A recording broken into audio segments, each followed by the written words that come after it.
Olá pessoal, estamos aqui para mais um Célula Online e hoje nós vamos ver o estudo número 3 da temática sobre obediência, o perigo da rebeldia. Esse vai ser o assunto nosso de hoje. Vou citar aqui 3 versículos para nós começarmos. O primeiro versículo em Efésios capítulo 5, versículo 17. Não hajam como pessoas sem juízo, pessoas insensatas, mas procurem entender o que o Senhor quer que vocês façam, ou seja, a sua perfeita vontade. O segundo, em Salmos 107, versículo 11. Rebelaram-se contra as palavras de Deus e desprezaram o conselho do Altíssimo. E o terceiro, Provérbios 17, versículo 11. Na verdade, o rebelde não busca senão o mal, mas mensageiro cruel se enviará contra ele. Não são versículos agradáveis, não é? Mas é o que está registrado na palavra de Deus. Vamos então dar introdução. Samuel disse que o pecado, a rebeldia é como o pecado de feitiçaria. Aquilo que fascina, aquilo é um encantamento, é uma sedução, uma dominação do coração. É uma coisa meia ocultista mesmo, pela comparação que ele faz. E o rebelde, ele rejeita as instruções do Senhor e com o tempo ele se levanta contra o próprio Deus. Da obstinação ele vai para a rebelião e contamina todo o grupo. Como uma farsa que vai se apoderando do meu coração, é algo sutil, ardiloso. Vai criando um engano de retidão na minha vida, que é uma máscara. Eu me sinto confortável achando que com a minha racionalização eu estou bem. Mas a Bíblia mostra que isso não é seguro, porque o fim disso é um desastre. Isso o nosso entendimento tem que captar o perigo disso. E com o tempo, a rebeldia mostra a sua verdadeira face, e é uma face diabólica, pelas suas consequências que ela tem. A obediência parcial é uma espécie de corrupção e ela cria essa áurea de segurança que é ilusória, que é enganosa, né? Porque você racionalizando em cima das coisas, você acha que está seguro e que não vai acontecer nada.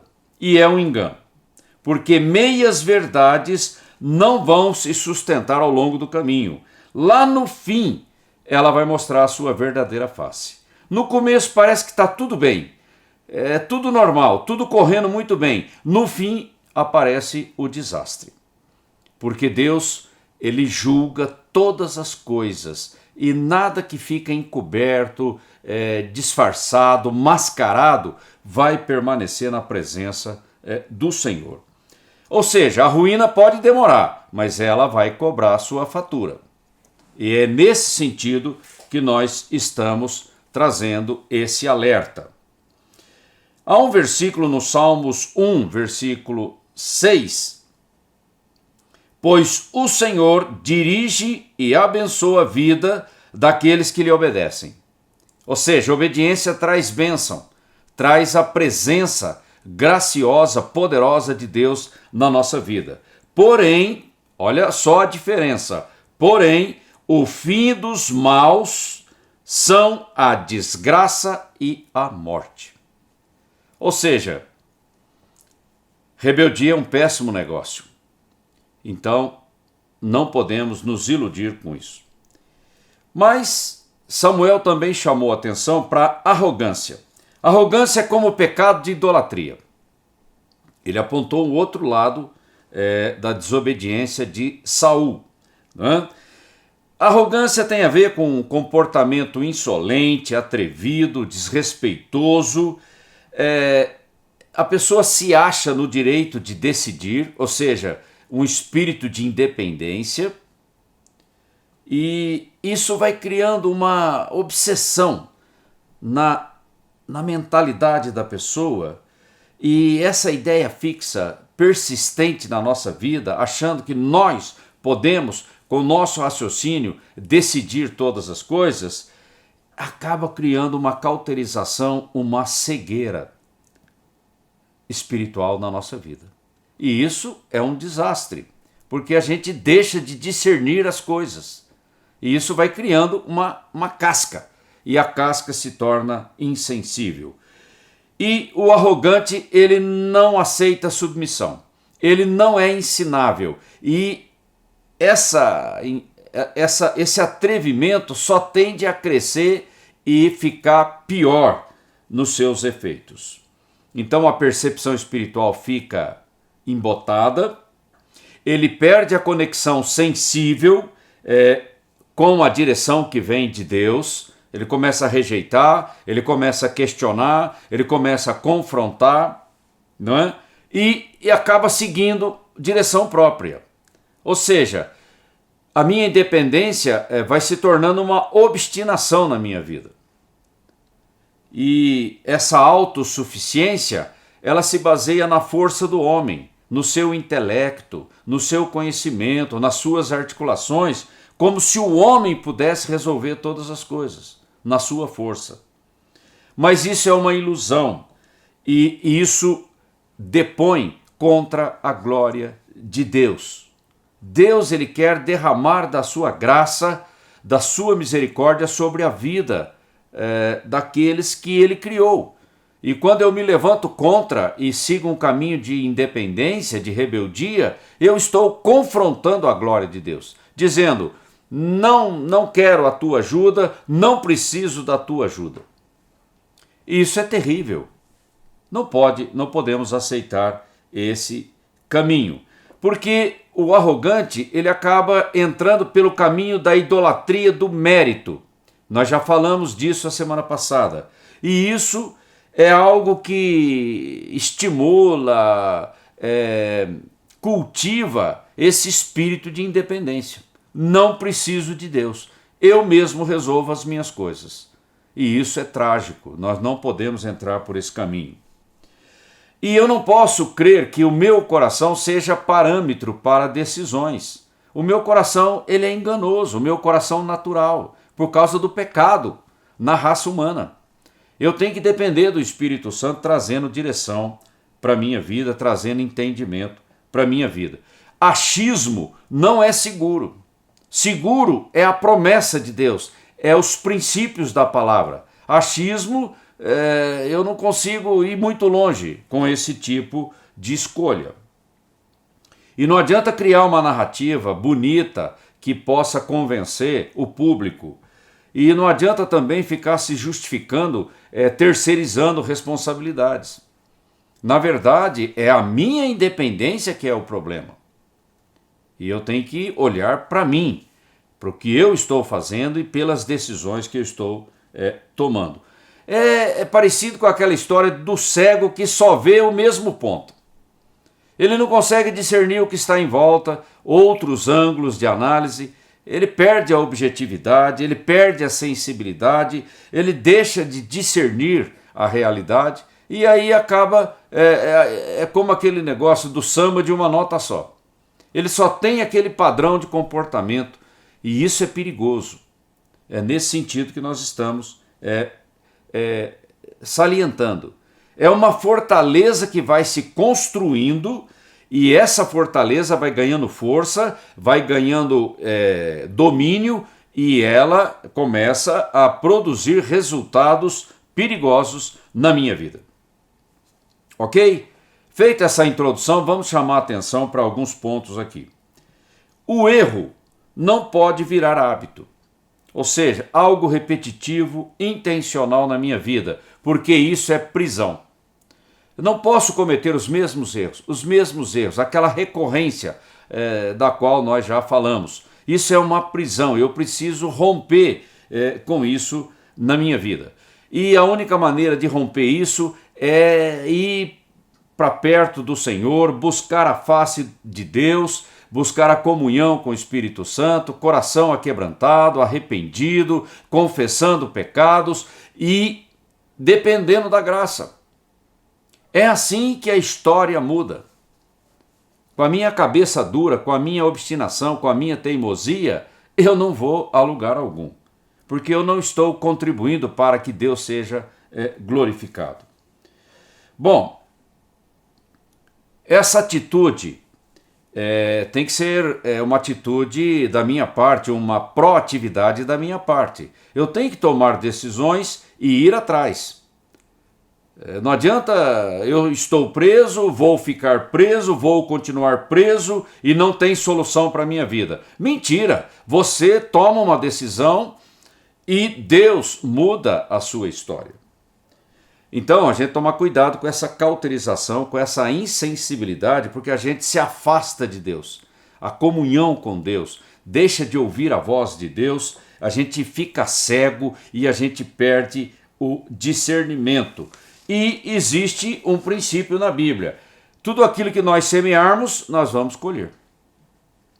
E qual tem sido a nossa semeadura? O teimoso, ele não tem uma boa semeadura, então ele não vai ter uma boa colheita. O erro na nossa vida não é uma opção.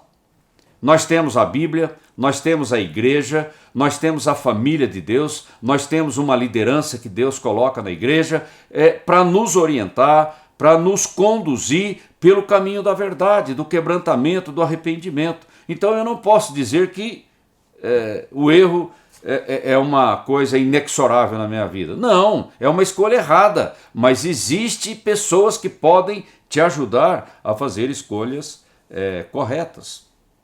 Ok? Então nós temos que nos alinhar com a vontade do Senhor. E, como eu já disse, nós carregamos duas coisas dentro de nós: a carne e o espírito recriado. E nós temos uma guerra espiritual se desenvolvendo dentro de nós. E qual vai ser a nossa escolha? A carne vai para o lado do raciocínio, do que é visível, do que é aparente, do que é físico, tangível. O meu espírito se inclina para Deus, para a voz do Espírito Santo. Outra coisa importante também, que eu não posso abrir exceções para ninguém. Erro é erro, pecado é pecado e é tóxico, e o mau exemplo contamina o resto. Não posso permitir exceções na minha vida e na vida daqueles que estão sob os meus cuidados, porque você vai criando um mau exemplo, não é? E também não existe essa coisa de tolerância. Deus não é tolerante com o pecado. Deus, ele é longânimo, mas ele não tolera o pecado. Então eu tenho que tomar uma decisão, eu tenho que agir em consonância com a verdade, porque a verdade liberta, a verdade é uma bênção e a verdade me leva por um caminho de vitória. Mas meia verdade já não funciona. A gente tem que entender essas coisas para se colocar na presença de Deus. Vou ler um versículo aqui que bate forte com isso que eu acabei de dizer. Está lá em Hebreus capítulo 10, versículos 26 e 27. Porque se pecarmos voluntariamente, de forma proposital, deliberada, depois de termos recebido o conhecimento da verdade, já não resta mais sacrifício pelos pecados, mas uma certa expectação horrível de juízo e ardor de fogo que há de devorar os adversários. Uma palavra dura que nós temos que prestar atenção. Outro versículo lá em Gálatas 6:8. Quem vive apenas para satisfazer, semear sua natureza humana, carnal, colherá dessa natureza ruína e morte. É o tipo da semente. Mas quem vive para agradar o Espírito, colherá do Espírito a vida eterna, a vida abundante, a vida plena na presença de Deus. Mateus 7,17. Da mesma forma, para identificar um falso profeta, a árvore boa produz frutos bons e a árvore ruim produz frutos ruins. O rebelde só vai produzir fruto ruim, porque a rebeldia é uma árvore ruim. Não vai ter colheita boa, andando de forma independente e rebelde contra Deus e a sua palavra. A palavra é clara, não precisa de tanta explicação. Eu tenho uma nova natureza gerada pelo Espírito Santo através do novo nascimento, mas a minha carne ainda continua lá dentro, querendo me sabotar para que eu não obedeça a Deus. Então eu tenho que estar atento, vigilante. Esse é o sentido da palavra prudência, vigilância, sobriedade, vigilância contra a minha carne, para que ela não fique se engraçando com aquilo que vem de fora, para que eu não caia em desobediência. Então é algo que eu tenho que vigiar a mim mesmo, pela corrupção dos meus sentidos, nós já falamos disso, a minha vigilância tem que ser permanente. Na vida do cristão, o erro não é um hábito, é um acidente. E quando ele acontece, imediatamente eu me arrependo e vou à presença do Senhor confessar o meu pecado. É simples assim, não precisa muita coisa. Reconhece, mantém a sensibilidade, pede perdão e pede restauração. E põe vigilância naquela área, para você não repetir novamente. Outra coisa importante que eu quero trazer aqui, que confissão recorrente, ela não tem sentido e não é produtiva para mim. Sabe, você ficar pedindo perdão pelo mesmo pecado, passa uma semana, comete o mesmo erro, pede perdão. Aí passa mais 15 dias, comete o mesmo erro, pede perdão. Isso cria cauterização.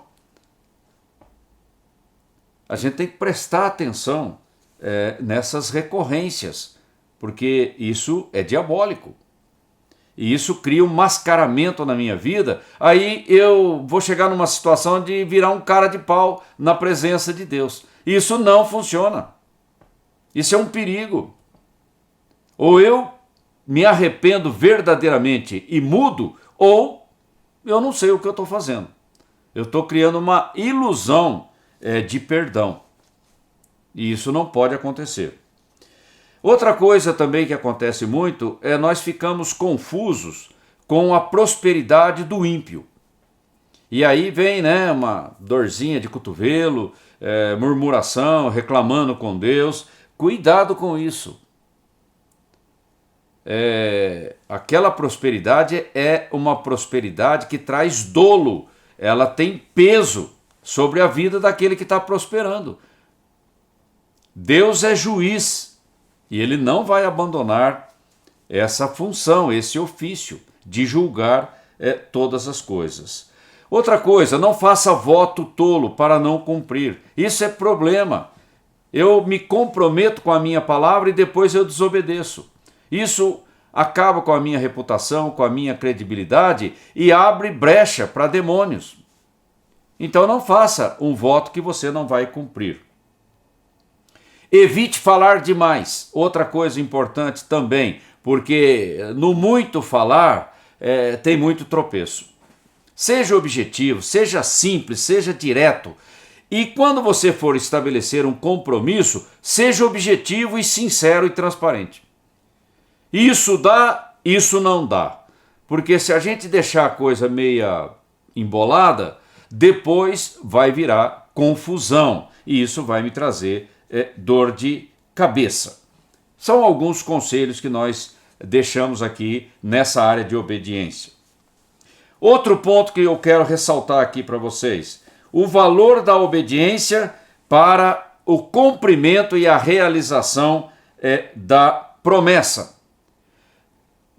O nosso trabalho com Deus é de cooperação, ok? Deus exige da minha parte proatividade. A fé não é passiva. E eu quero citar aqui 4 princípios que nós estamos falando aqui dessa obediência para a realização de promessas condicionais. Tá? Primeiro, crer. O justo vive pela fé. Eu tenho que crer na promessa de Deus, eu tenho que crer na palavra de Deus e agir em função da palavra. Eu vou agir em cima da revelação que eu tenho. A palavra não é para ficar na gaveta, ficar na estante. A palavra é para estar aqui, ó, na minha mente e no meu coração. Eu creio com o coração e com a minha boca eu confesso. E com o meu corpo eu tomo as atitudes, as iniciativas que eu preciso. É simples assim. Nenhuma promessa vai acontecer na minha vida simplesmente do nada. Não é passivo. Segundo, humildade para obedecer. É preciso ter humildade para obedecer simplesmente ao comando, à promessa que você tem. Faça algumas perguntas para clarear o mandamento, a promessa que você tem para cumprir ou para realizar. O que, o como, onde e quando. Perguntas simples que nós fazemos diariamente, para você ter entendimento do que Deus quer da sua vida. Terceiro, esperar o tempo de Deus, o kairós de Deus. Não é na minha ansiedade, na minha agitação, no meu achismo, mas no tempo certo, Deus vai cumprir a promessa na minha vida. E eu tenho que ter paciência e perseverança diante de Deus. E enquanto eu espero, eu adoro o Senhor, eu trabalho para o Senhor, eu estou na igreja servindo a Deus, enquanto eu estou confiante na fidelidade de Deus para cumprir uma promessa na minha vida. Veja bem, esperar não é tirar férias, ir para casa e ficar esperando ver o que vai dar. Isso não é fé, isso não é uma atitude correta. Ok? E o quarto, lutar pela promessa, ou seja, agir em sintonia com a promessa recebida. Ok? Outro ponto importante, a trajetória perigosa das pequenas mudanças, das pequenas alterações, das pequenas concessões. Altera aqui um pouquinho, amanhã altera mais um pouquinho ali, você vai se distanciando de Deus. A rebeldia, ela não começa de uma vez. Pequenas mudanças, pequenas alterações vão criando e vão criando e fortalecendo criando e desenvolvendo uma fortaleza na tua vida.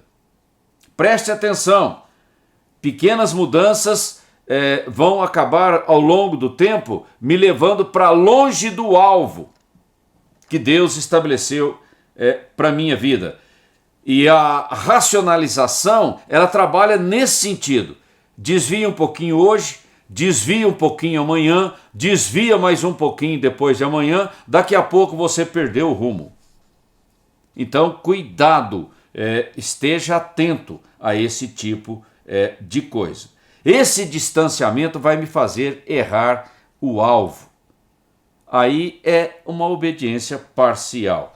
É uma coisa que no começo é suave, confortável, ela é gradual, mas no fim vai mostrar o resultado desastroso do desvio que promoveu.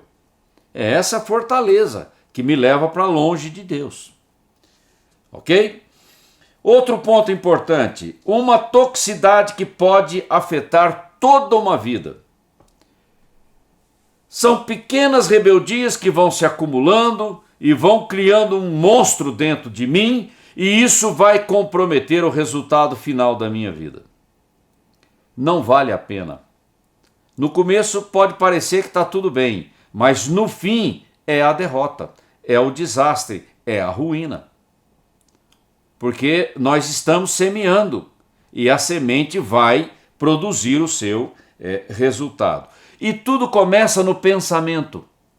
Racionalização. Meus pensamentos, eu começo a racionalizar, eu começo a teorizar, eu começo a justificar.